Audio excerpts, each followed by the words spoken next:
Welcome to today's episode of Insights with Us. I'm Anastasia, a licensed professional counselor, owner of Happy Mind Wellness Company, a Colorado-based therapy practice, and creator of this podcast.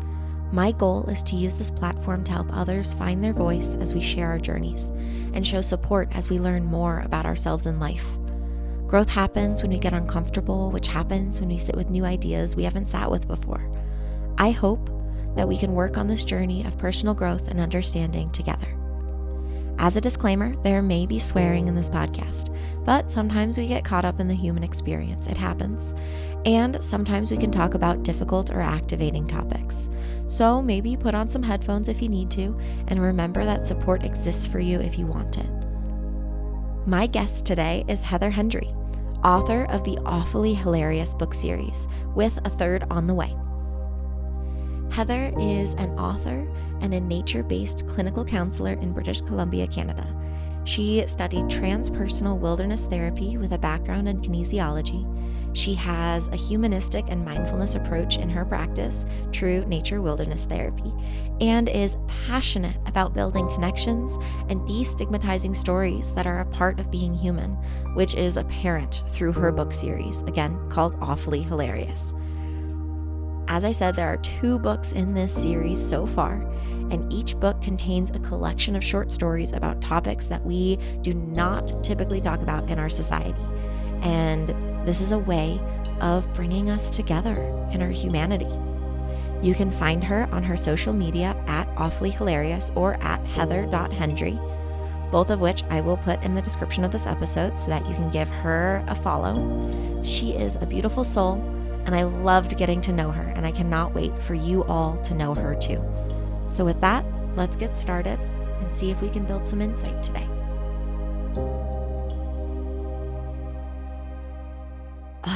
Welcome, Heather, to Insights with Us. Thank you. It's such a treat to be here this morning. Yes, on Halloween. For those of you listening, it will come out later, but we are recording on Halloween, which is just so special for the both of us. And we are here to talk about, you and me and our stories and our connecting points, but also these 2 books that you have written. And I actually do have them right here. Awfully Hilarious.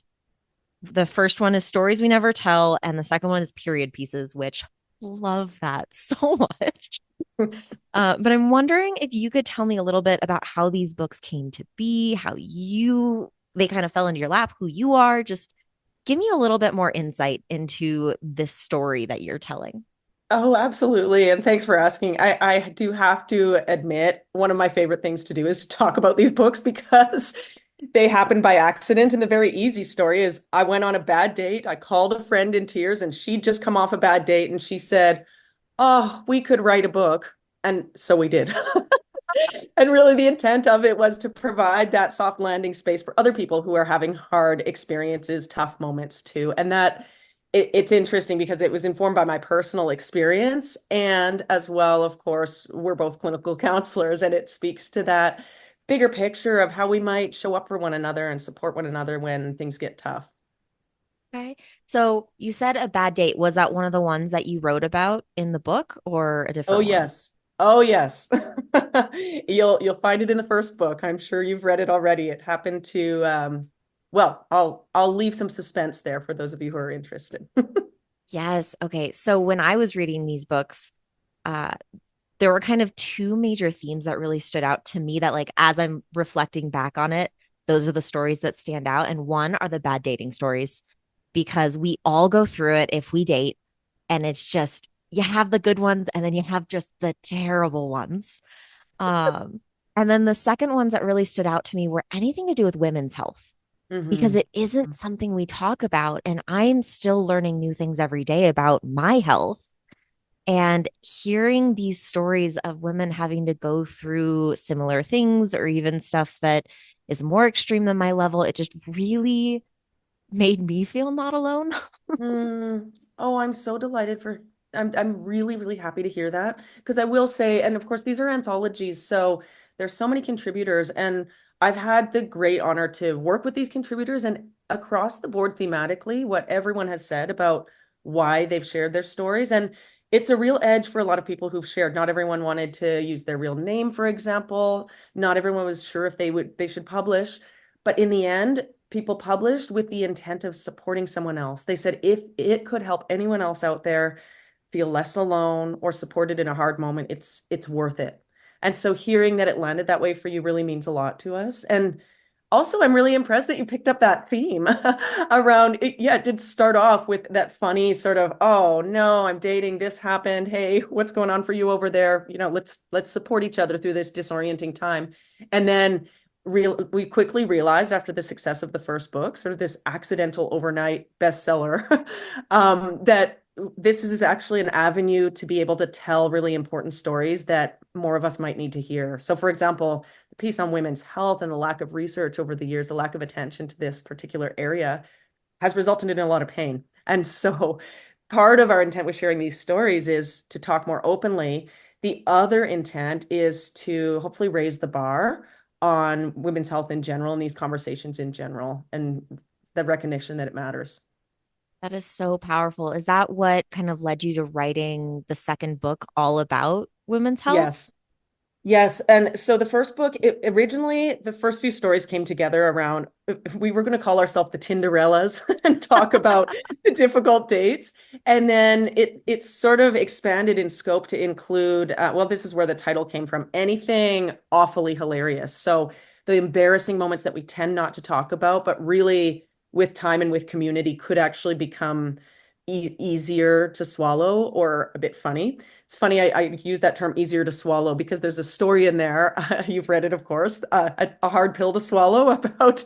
I actually reached out to a friend of mine because I remembered her story wherein she had accidentally swallowed the suppository to deal with the yeast infection because we don't talk enough about those things. So we didn't know necessarily that that giant horse pill was meant to go somewhere else.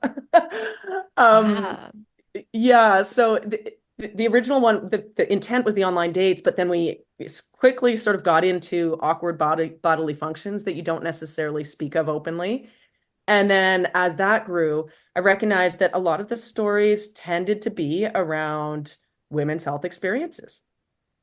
And then it's still a very, very taboo area, of course. And our intent really here is to playfully provoke and lovingly smash stigma. And what more heavily stigmatized these days than menstruation? So very excited to see there's a wave of conversation starting to happen. And historically, that hasn't been the case.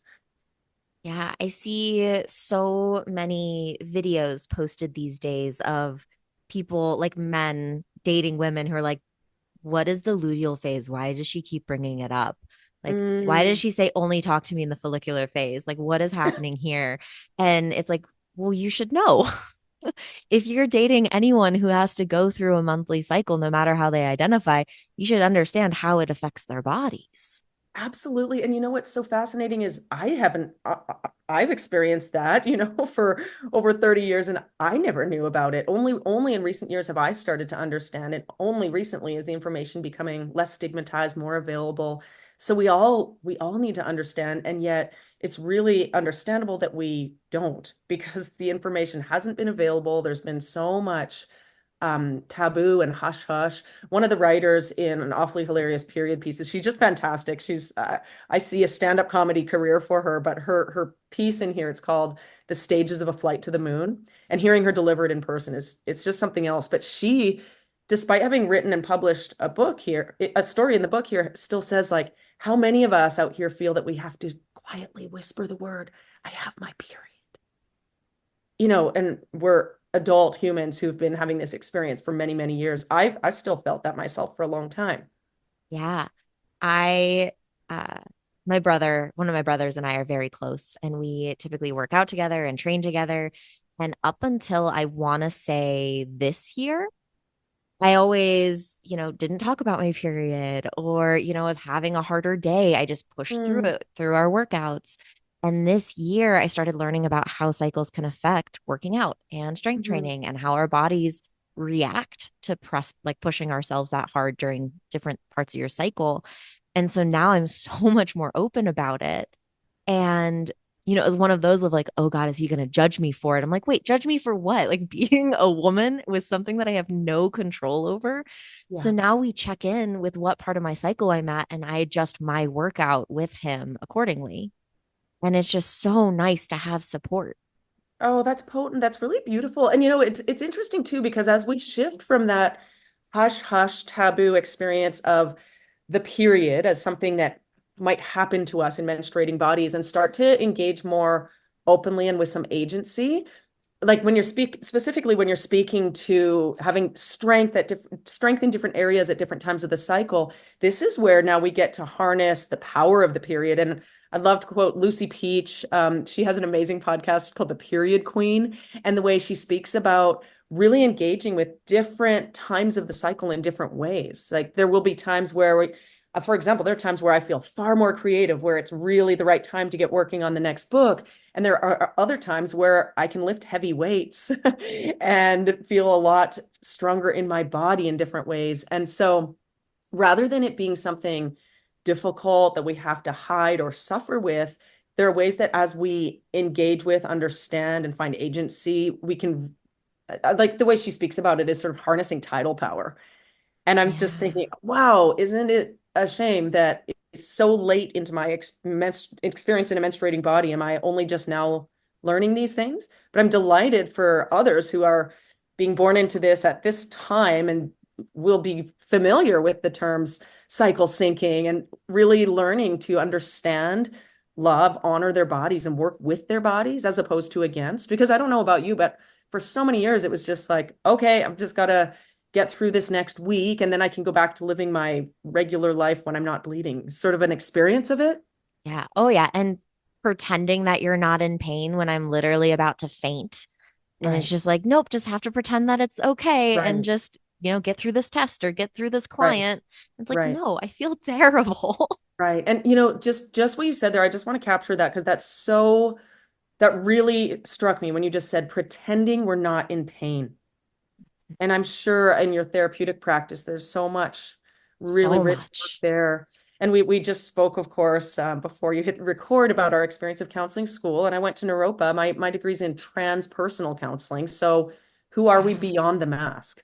What's really happening? If we were not pretending we're not in pain, how else might we present? What's actually going on behind the scenes? How could we really show up more honestly and in integrity with one another? And in a lot of ways, culturally, we haven't been allowed to do so. Can you tell me a little bit more about transpersonal therapy, wilderness therapy? Like, how Mhm. do you view this work that you do? Yeah. Yeah. At its most simple, I just feel so honored and in such a position of privilege to be able to walk alongside people. So, in my private practice, my counseling practice, it's called True Nature Wilderness Therapy. I am actually walking with people on trail for the most part. So to be able to walk alongside people through their and keep them company on the inner journey as they explore and perhaps for the first time begin to understand who they are beyond that mask of conditioning that culture has told us is the appropriate way to show up in life and with one another and for one another. So and I'm sure you're familiar with this, but to be able to really be with someone through that vulnerable, tender, and raw experience of starting to really experiment with listening to who we really are and living in accordance with that, in integrity with who we really are, even if it's out of line with who we may have thought we were supposed to be or what we may have been told we should do, if that makes Yeah. sense. So your question is a little, I went off track a little bit there, but in short, you were asking about transpersonal counseling. And yeah, at its best, trans comes from beyond or to cross, and the persona, the personality, or the mask. So who are we at the core? And it's my belief, and the belief, of course, of many other practitioners, that so much distress simply comes from that misalignment between who we are truly versus how we might think we are supposed to show up or present. And the way you said that was just so perfect, pretending we're not in pain. And there's some very good reasons we might do that, of course, right? At certain times, it might be very wise and protective. Going beyond the mask, but sinking deeper, listening to your true self, being authentic, listening to your values, and going beyond that should or that expectation of the box we're supposed to fit in. And my brain just tied it back to your books of each of these stories sinks deeper. And it's so raw and vulnerable and authentic that it almost any reader, it gives them permission to show up as themselves. Mm. Oh, I could cry right now. That's the intent. That really is the hope. And this is the piece too of therapeutic practice. One-on-one therapeutic work is it's such a gift and it's a privilege and it's inaccessible to many people. And so this idea of what we're intending with the awfully hilarious community. And again, a lot of these moments are very painful and the hilarity comes later and it's not always that funny. Sometimes it's like, oh, you're not alone. I've been there. It's that sort of connection through something hard. That's the intent is that if we might all be a little more honest with one another, it gives permission for others to show up as they truly are also. And I will say, I I, I grew up in a community and a culture where pretending we're not in pain was sort of the thing you do. My background, Anglo-Saxon background, is kind of a stiff upper lip, suffer in silence, which I've never done very well. That's never particularly been my approach. But these stories were very, very hard to tell and to publish because I've received a lot of mostly indirect messaging over the years that these are the things we do not talk about. Like that's bathroom talk. How did you overcome that internal block that you had of like, we're not supposed to share this, we're not supposed to talk about it, I'm supposed to look the other way. And yet here Mhm. you are with two books and probably several more on the way. Oh, thanks. There is a third on the way. Maybe you'll have a story for it. I'm But that's already thinking about it. oh, I can't wait. I cannot wait. It's through community. So really what happened was I had a hard date experience and I would have cried and gone home feeling really, really low. And on the way home, I called a dear friend. And that was the difference is rather than keeping it to myself and feeling alone in it, I reached out to the right person at the right time who said, oh, girl, you're not alone. Like I have been there. And in fact, I was there last night and this is what happened. And we could write a book. And that's really what changed it. And it was the same thing because with period pieces, and that again, this is really an edge. I want to say Shalene Gupta just published a book called The Cycle in the States. It's fantastic and speaks to a lot of the historic and cultural reasons that menstruation has been so deeply stigmatized in so many cultures. Not all, but so many. And the only way I could have written this book, I have to say, was as an anthology because there are 20 other people showing up there and saying, me too, me too. Hey, I am seeing you that in that experience, and this is what my experience was like. Honestly, I'm still not quite done with period pieces yet, but as I'm reading it, I could feel the wave of discomfort come over me. Like, oh Mm. God, am I allowed to be reading this? Just like for a Hmm. split second. Hmm. And then, as we're talking about this, it's 100% that, but this is so important to read. Like the Uh-huh. more I go through this book, I think the more desensitized I'm going to become to that discomfort and Mm. instead be able to, again, feel that connection. Do you know, it's really interesting that you should say that. And I'm glad that you're continuing to read. And I'll also say, and part of the reason this is broken into small stories is so that you can take small sips. And for both of us in therapeutic practice, we know that's part of it too, is small sips, not pushing yourself too far out of an over an edge. Like it's okay to stretch the comfort zone a little, but we don't want to go into the freeze space where you're shut down. And that's also why awfully hilarious. Like a lot of these stories were not funny at all at the time, but why we have deliberately brought in the humor is not to lighten what happened, but to help bring in a bit of space where the reader can breathe, Yeah. to help breathe in a little bit of space where we can come together and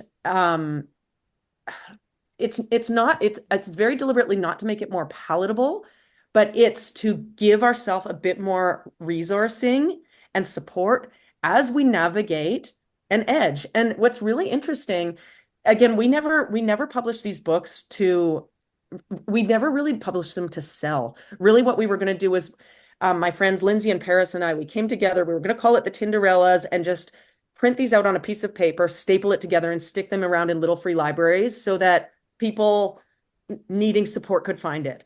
And then a friend from high school had just published his in book format and said, this is a way to get it out a lot wider. And so I kind of got, I sort of like to quote Liz Gilbert, it's like the caught the tiger by the tail and just let myself be dragged along for a moment. Next thing you know, we have an actual book that was on Amazon.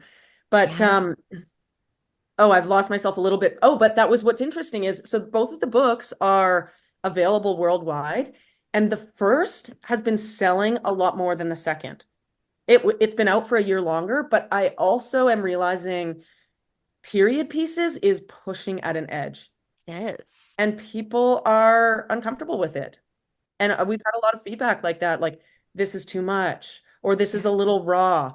And it is, and there's that's deliberate. Yeah, it is deliberate. And, as you're saying all of this, I want to share this story with you. So we mentioned before I hit record, and those that have listened to my podcast know I grew up in the Middle East and Southeast Asia, and you do not talk about sex, you do not talk about dating, you do not talk about anything relating to women. Like it is just not acceptable. And I also, my parents were different forms of Christianity between like Russian Orthodox and Protestant. And, I was raised atheist, but I'm kind of in all these different cultures, but I never talked about it. It was never okay to talk about any of this stuff in public, much less admit it existed at all in any way, shape, or form. And when I went to CSU up in Fort Collins for college, I just felt so ignorant and Mm. unprepared for just life because, again, you just don't talk about it. So I actually joined a health education and prevention organization that taught students about alcohol, tobacco, and sex. No way. And yeah, just was like, I don't know anything about this. I need to know. I joined it. And I actually became the sexual health officer. I was the student coordinator of it for a semester while I was working there. And just I became so passionate about this stuff that I was never allowed to talk about. And so much of it was the programs we did involved humor, Mm. or it was us learning it all, but laughing together and then going and teaching other students those stories. I know there's one woman that I worked with that used to put like the condoms over their head. Or like they'd Amazing. take the condom and just stretch it all the way down their arm and be like, if they say they're too big, you don't want it in there anyway. Like, and just finding humor in all of this knowledge that I was never allowed to speak of. I just wish listeners could see what you just did there, Anastasia, where you stretched the condom as though you were like Like a about to bow. shoot a bow and arrow. Do they really go that big? They really do. Okay. They See, really this is do. news to me. What I think what people say is like it's too small is actually the ring itself at the very bottom can sometimes feel a little tight, but the condom itself can stretch over your head. It can stretch down your arm. So they're resilient Wow. and they can stretch.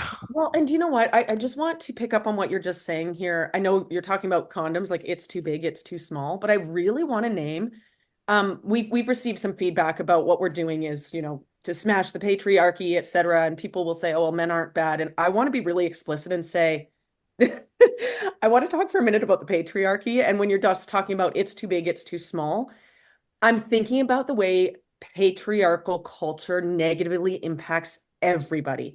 And I'm thinking about the experience of so many male-bodied people. And I can only speak from my experience, but I've fortunately been in a privileged position where people have shared how much it hurts to talk about penis size. Yep. It's too big, it's too small. Like, oh my gosh, this is not our business. It is Yep. not our business to judge other people and other people's bodies. And the reason I want to name that and speak to that, and I know you're specifically talking about the condom, No, I this is just wish everyone could important. see the arm actions here. And you'll speak to this more eloquently than I with your background as a sexual health educator. But this idea that if we can talk more openly about all these things, it helps us all.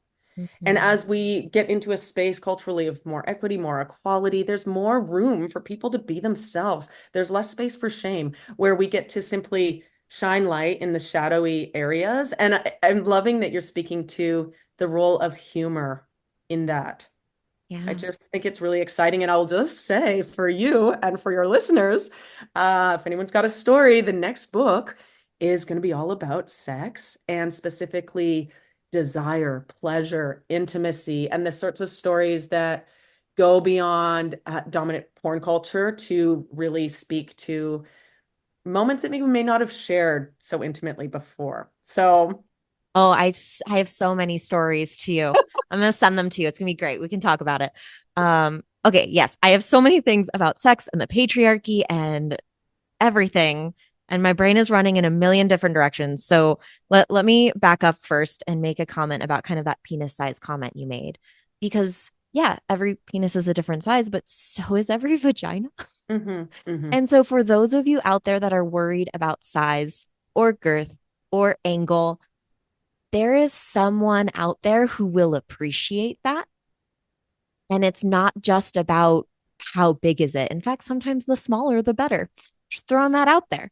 And Hmm. so it's not about what you look like, it's about the person that you are connecting with Hmm. and that ability to be seen, to feel accepted, and to be loved exactly as you are.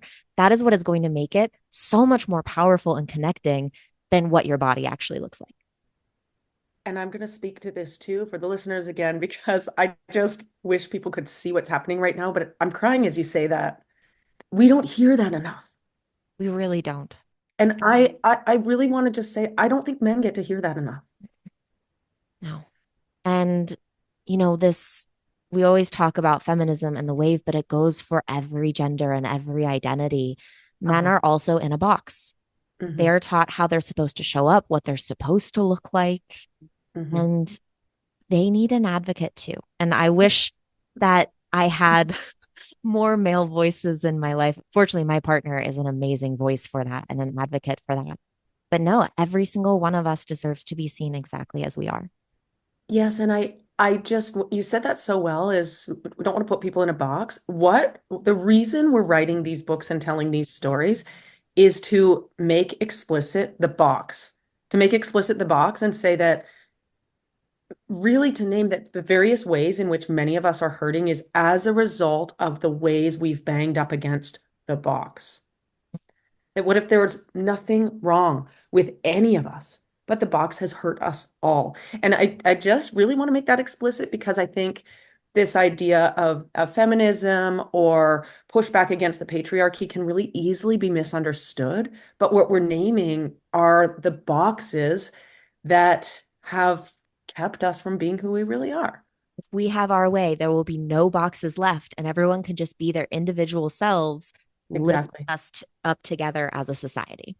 I'm with you, and I think we'd be on the same page to say, quite frankly, I'd be delighted to put ourselves out of a job that we don't have the boxes where we get to speak openly with one another, and one-on-one therapeutic work might not be necessary. I mean, I'm talking about a future dream. I literally tell all of my clients my job is to work myself out of a job. I want to make it so nobody needs me. And I Right, would love it if no one needed me, but right, also connection is so important. And sometimes therapy right. is one of the only connections people have. Exactly. And I will say, to my experience working as a therapist, that has been particularly true and very often the case with my male-bodied clients. I agree. I love working with my male clients, just giving them that space of, well, what if you did just have that thought? What if that's okay? What if Hmm. you are just upset right now? Hmm. And you don't have to pretend like everything's fine. Again, you don't have to pretend Hmm. that everything's okay, that you're not in pain. Right. And we come back again to that expression where you said that pretending you're not in pain. How so many of us do it so much of our lives.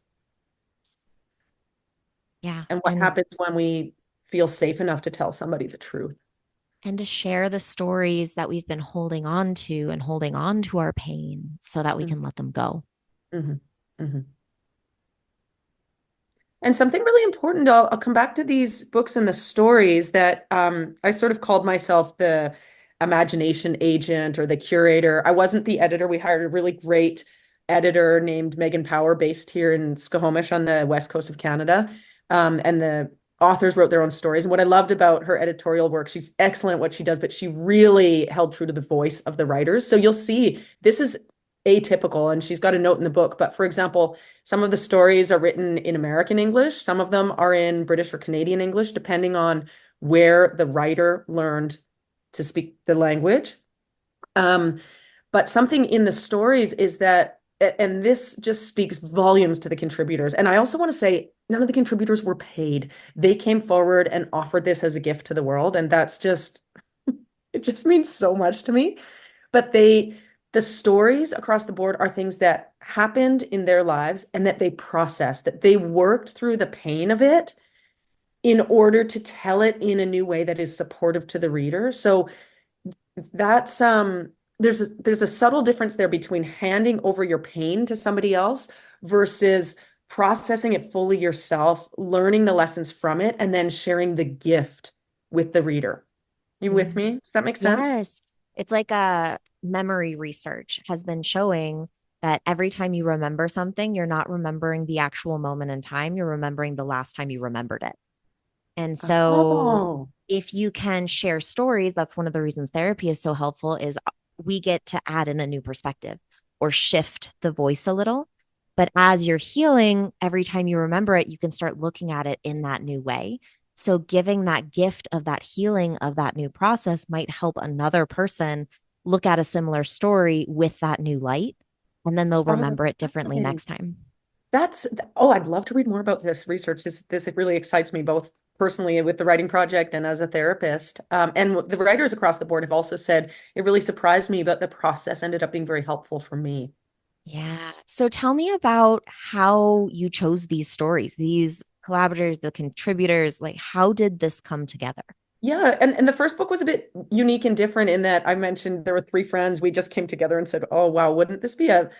It's a group of friends who really, many of them are designers and artists, and they really love to bring gifts to the community in the form of whimsy and art. And they've done a number of really beautiful anonymous projects over the years. We handpicked them. It was the three of us, and we were just going to share our dating stories. And then it occurred to me, actually, there's some other really relevant stories I know and folks I know who had experiences who might like to be included in this. So I reached out explicitly to people that I knew had particular stories or might be on board with sharing in this way. And then the second book was really quite different in that, based on the success of the first, we did a call out through various communities, through online networks to anyone who had a story. And then Megan Power and I went through the process of curating and selecting which stories we thought would be the most helpful to the readers and which would most fit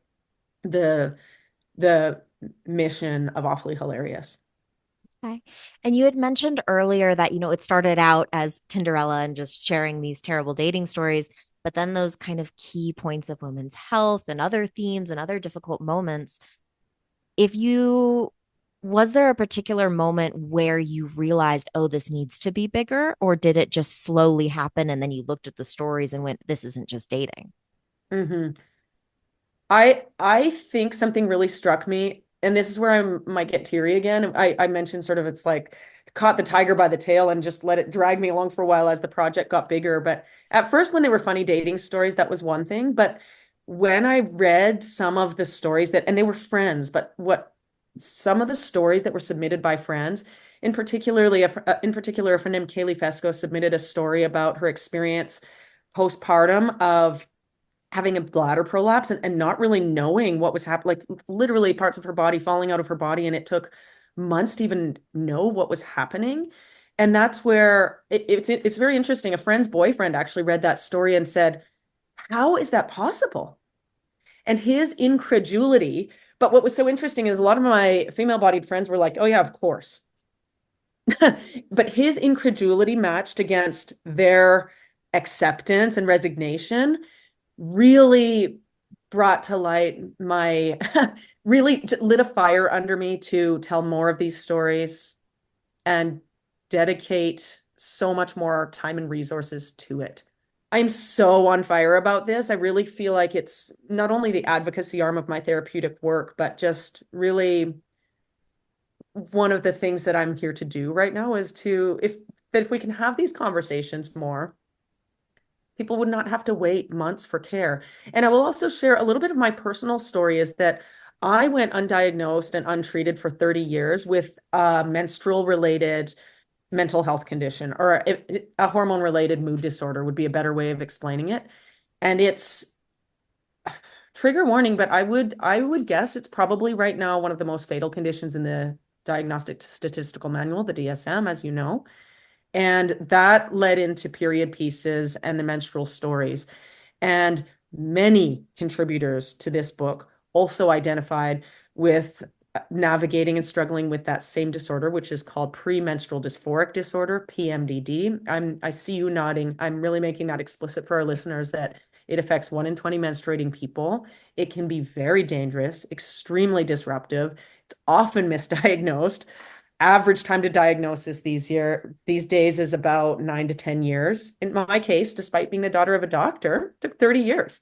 And why? It's because we haven't studied menstruating bodies. There's shame around menstruation. It might seem odd to the listeners that I didn't make a connection for 30 years that the wild mood cycles were related to my menstrual cycle, but there were so many interventions and so much conditioning overriding my connection to my cycle and my own body that I would never have picked up on it.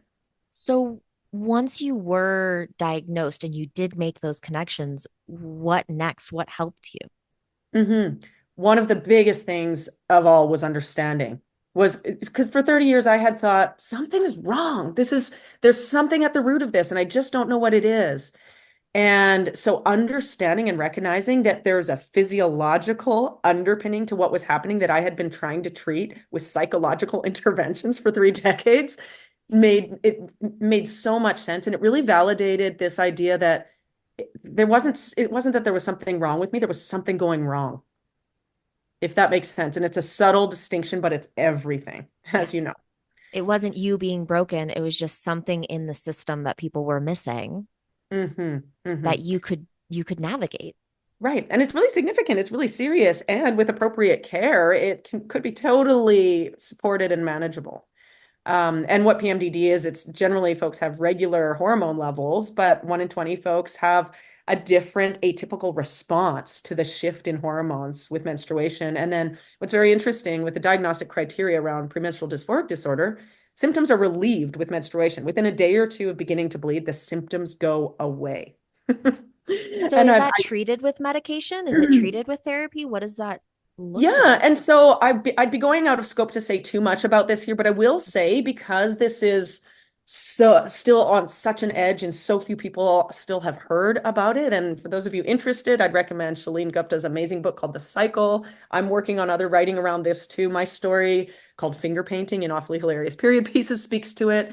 But as far as oh, and I can't miss the International Association for Premenstrual Disorders. They've been so incredibly helpful to me, to many clients I know, and they are really raising the bar on research around women's health in general, but specifically research around menstruating bodies. And I think it's life-saving work that they're doing. It is.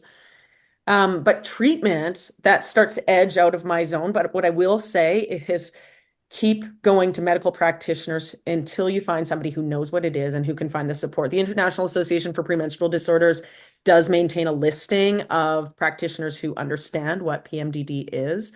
But in short, what right now best practices, what they're thinking is treatment with an SSRI, selective serotonin reuptake inhibitors, sometimes just intermittently through certain times of the cycle, which is very interesting because, as you know, this is not how clinical depression would be treated, for example, with an SSRI. It would not work that way. But for the 1 in 20 folks who have this atypical response, there's also a different response to intervention with SSRIs. Psychotherapeutic treatment is also really helpful. Of course, somatic experiencing as an approach has been really, really helpful and impactful for a lot of people. But it part of why it's so challenging is it's cross-disciplinary. So folks don't know, like, does it belong with psychiatry, with gynecology, with endocrinology? Where does it fit?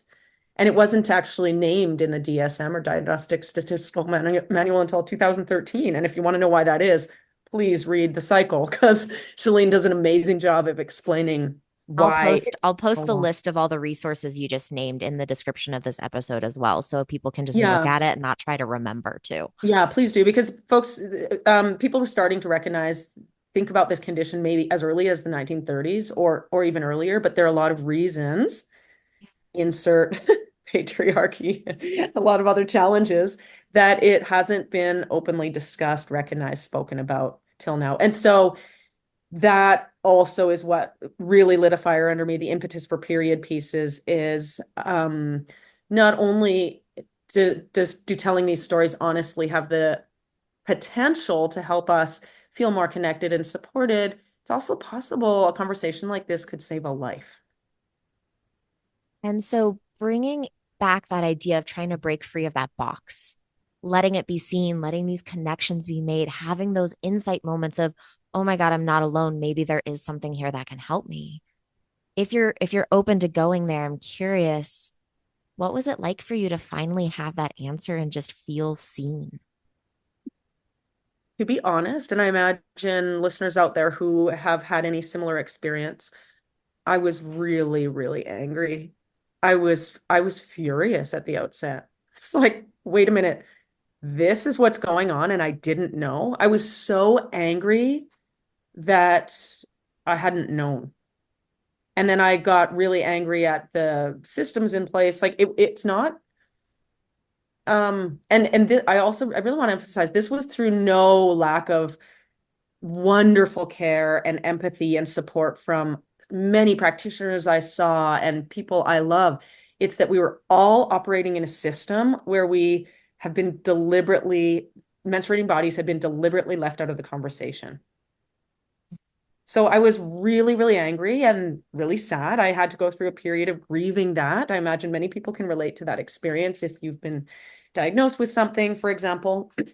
um, and now, fast forward years later, I get to use that energy to writing the stories that would have saved me 30 years of pain, to doing what I can to move the needle with research and healthcare that people can be seen and supported much earlier. 9 years to diagnosis is still way too long. I regularly make this joke with all my friends with chronic pain of like, oh, you're just anxious. Maybe you should drink more water. But like that is literally an answer that I got for almost a decade. You should do more yoga. You should just be less stressed. I used to get debilitating headaches to the point that I couldn't drive home at the end of my workday. Wow. And for 10 years, everyone was just like, yeah, no, you just have a headache. It's like, Right, well, like I wasn't functioning because of the headache, you right, know? And right. so if anyone is in pain, that is not normal. It has just been normalized. And just that idea of someone believe me, please see that I am in pain and I don't want to be anymore. And someone ahead of you might have that answer, or at Yes. least an answer that will get you in the right direction. And if we actually share these stories and Mhm. talk about it and don't just hide it in a closet somewhere, Right. we can all help each other. Right. And how you just spoke that, how you said it's not normal. It's been normalized to our detriment. And for me to hear that you've suffered for a decade with that. And I will also speak to, and this speaks to therapeutic practice and our personal approach. I've tried really hard to follow the rules in my life. I've really tried hard to do what I was in air quotes supposed to do. And I think somewhere along the line, I sort of took this approach that if things are hard, try harder. If things feel bad, work harder to fix it. And in fact, that has never helped. That has never done it. And there's a lot of messaging out there around, and it happens a lot when somebody's struggling with something interdisciplinary, cross-disciplinary, where we're not sure about diagnosis, it's taking a while. We'll say, okay, well, let's explore like diet and exercise, et cetera, et cetera. That all helps. And I will tell you that my healthy diet and my good approach to exercise has helped me as much as it would probably help somebody with type 1 diabetes. It's a good thing to do, and it doesn't solve the underlying issue. Yep. And yet, this idea of when things feel hard, try harder. I spent 30 years thinking, I'm not eating well enough. I'm not exercising well enough. How, if only I could just find the discipline to X, Y, Z, or Z for American listeners. When really, if this is about saying, if things don't feel right, let's keep talking to people until we find the right person who can say, you're right. Something's going on here. Let's dig into this together. You're not alone with this. I see how hard you've been working. You're not alone. That's just so powerful. Just that idea of sometimes it's not that you aren't trying hard enough or that you are missing something. You already know something is wrong. It's that sometimes it just needs to be accepted so that And I'm going somebody to else can say, help you be there. thank you. And I'm going to say it's almost never that we're not trying hard. I don't have a single client who isn't trying so hard that they can barely Yes. keep going by the end of the day. And Yeah. when we're offered solutions, I'm using air quotes again, but something that suggests that you must try harder, it's allying with the wrong part of ourselves. If we're talking about therapeutic parts work, for example, or IFS, family systems work, that message aligns and allies with the wrong part of ourself that says, you're broken, something to fix, you got to try harder. And Mhm. I find that egregious. I don't, I think it happens by accident. You know, we all do our best as people and as practitioners, and sometimes we offer something that isn't helpful. But I'm just going to say we are all out here doing our very best all the time. say, I don't know about you, but I find most of my work as a therapist is how about we don't try so hard today? And how about we just notice what's there and let it be okay that it's there just Uh-huh. for the day. And we'll Uh-huh. see how that goes. Yes. Yeah. Yeah. So for most of us, it's not that we're not trying hard enough. I'm going to say for all of us, no one is not trying hard enough. It's that we haven't received the tools, the resources, the information, the support, the company, the collective wisdom to navigate. Yeah. That's Honestly, it. the real problem is that these people have not read Awfully Hilarious yet. Well, if only it could be that easy, right? Yep, just one book, solve all your problems. Uh, one book to solve it all. I love that. That's very Lord of the Rings. Yes. Well, okay, so my mind is jumping to blue zones. Mm, And there is this book by Liz Plank called For the Love of Men. And I actually talk about it in a different episode way back when around mindful masculinity. And when they were researching blue zones, there's all these things like diet and exercise and all the things that you had just named. But also, there is stronger connection points in blue zones. There are cultures and areas of the world where not just women, but men also, anyone who identifies anyway, have that group of people that care about their lives, about those intimate details. In fact, mm, there's like one place, I want to say it's off the coast of Italy that Liz Plank writes about, where everyone lives longer than kind of everywhere else. And wow. the interviewers came to try to figure out what the variables were that were leading to this. And they could not get through a single interview without somebody stopping by going, "Hey, how was that doctor's appointment? Hey, I know you weren't feeling well, so I wanted to drop this off for you." No matter who the person was, they had that community that Mm, tied them together and lifted up their mental health and their physical health. wow. Wow. That's potent. That's so beautiful. And of course, I'm familiar with the concept of blue zones, but I didn't know the piece about the connection points. We are healthier when we have people in our lives that we can be vulnerable with and share these Mhm, stories with. mm, Yes, mhm, you might have that friend that you've been friends with forever, but do you just sit and watch TV together? Do you just play a game together and then go home? Or do you actually talk? Do you actually hear about how they are doing? mhm. That makes the difference. Right, right. Ah, that's everything.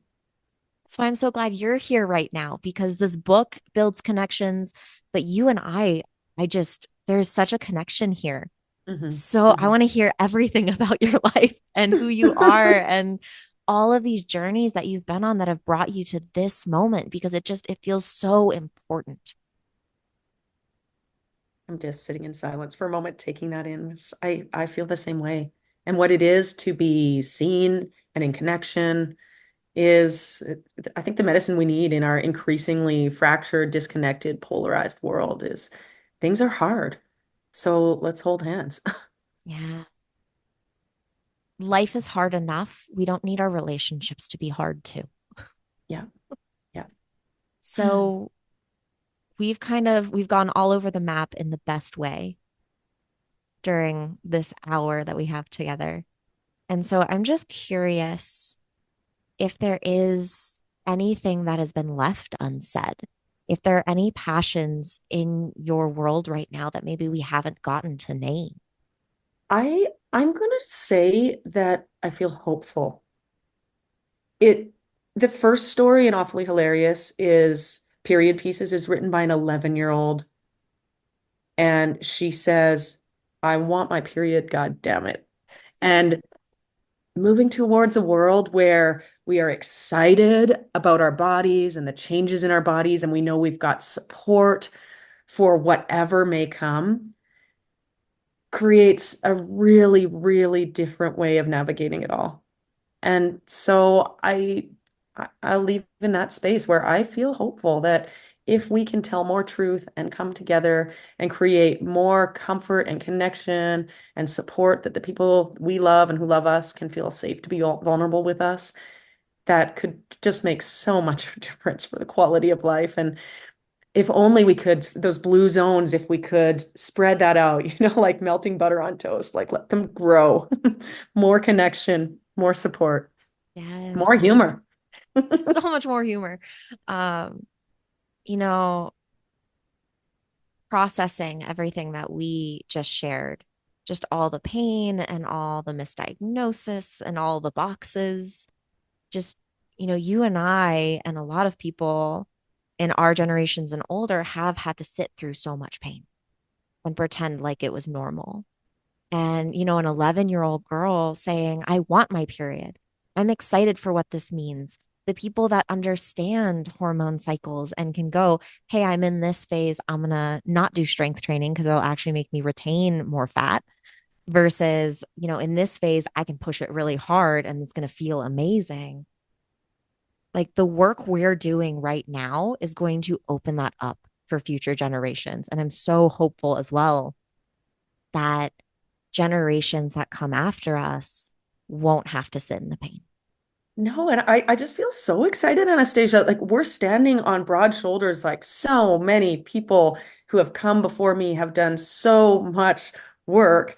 And then I just feel very lucky and supported and privileged to have this opportunity to connect in these ways, to tell these stories, to get to work with people one-on-one or in larger groups.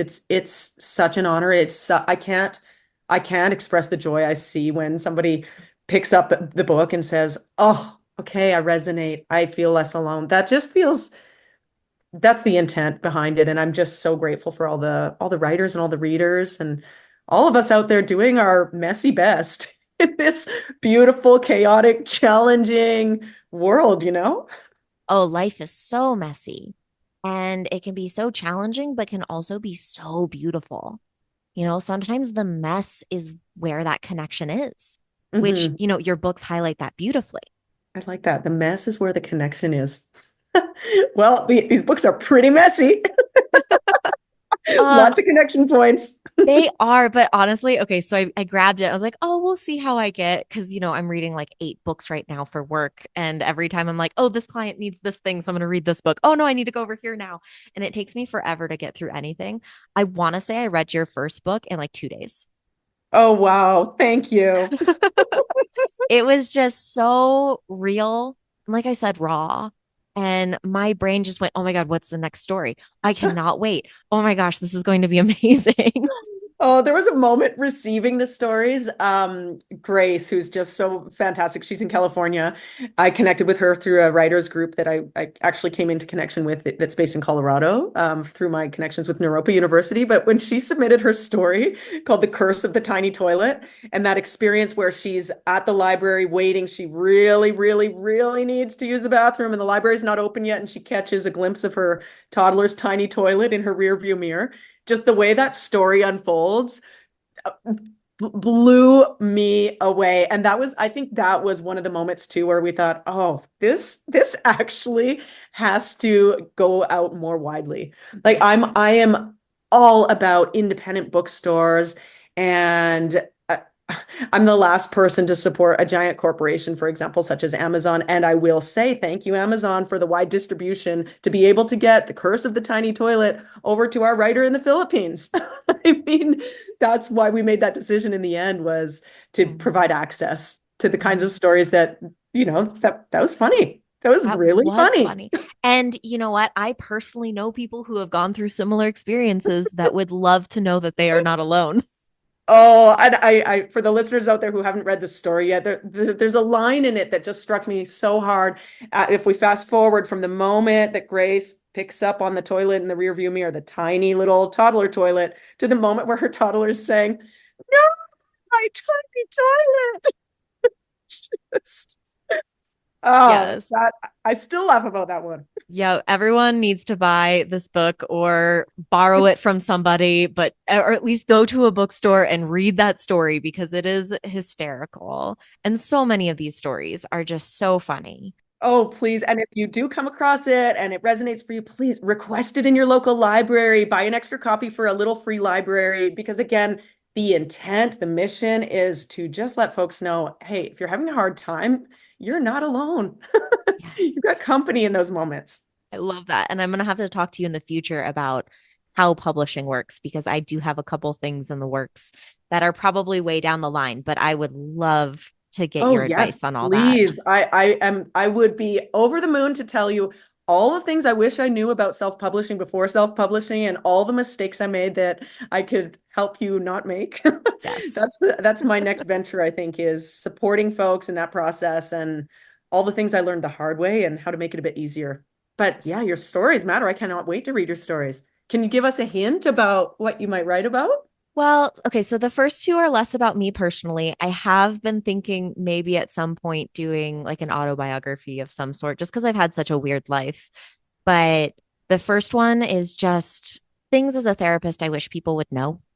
Mm, And I want it to be a really quick, easy, concise idea on each page because there's so many themes that come up almost with every client, especially clients that have never been to therapy before. And it's like, I want everyone to have access to a baseline understanding of what it means to have those connections, but also to connect to yourself. Like, you are not your thoughts. You have thoughts, but you're not them. And if you can create that separation and that distance, then you have the power to choose. mm. Oh, love Yeah. that. And then I have a fiction about miscommunication and like couples work that I've been Ooh. having so much fun writing. And I'm about a third of the way writing my first draft. So Oh, I'm wow. Okay. The world needs this book. I need this book. well, I will probably send it to you once I'm done with it. And for those of you listening, teasers, please stay tuned because I'm really hoping to get it finished at some point in the future. Oh, keep us posted. I can't wait. And if you happen to have a really great story about sex, desire, intimacy, pleasure that you feel like sharing, you can follow along at Awfully Hilarious, and we'll be putting a call out for our next stories, likely within the probably within the next several months. And that's not just for me, that's for all listeners. Feel free to submit a story if you have one. That's right. Please do. Can't wait to Yeah. read them. Yes. So I'd like to end today just by slowing down for a second. And just first, I want to share some gratitude for first us connecting, but also your willingness to come on this podcast and share your voice and advocate for all these stories that you have been given from everywhere across the world. It's amazing and powerful. And I wanted to just, I like to end my guest sessions with this, my guest episodes, but I just want to check in and see if there are any intentions you'd like to leave here with, any intentions that you have looking ahead for the next week. Yeah, I actually feel just so I I'm always committed to this process of the writing and sharing stories, but I feel just so recommitted to the process. In fact, I'm sharing the next pitching the next book to an agent tomorrow. So that's something I'm feeling really supported in and lit up about as we wrap up our time together today, Anastasia. I'm so grateful.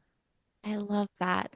Initially, as we were processing, because I knew I had this question in my head, I was like, my intention was going to be not to work so hard because, I'm always Mhm. working so hard all the time and maybe I need a second. But this last little nugget of our conversation, I'm having this spark of creativity. And so I think I Ooh. want to lean into that this week and my intention of just embrace that creative process. Oh yeah. Oh yeah. The Okay. spark of creativity. That's beautiful. I love it. And I love this conversation. So I think I'm just going to end it there.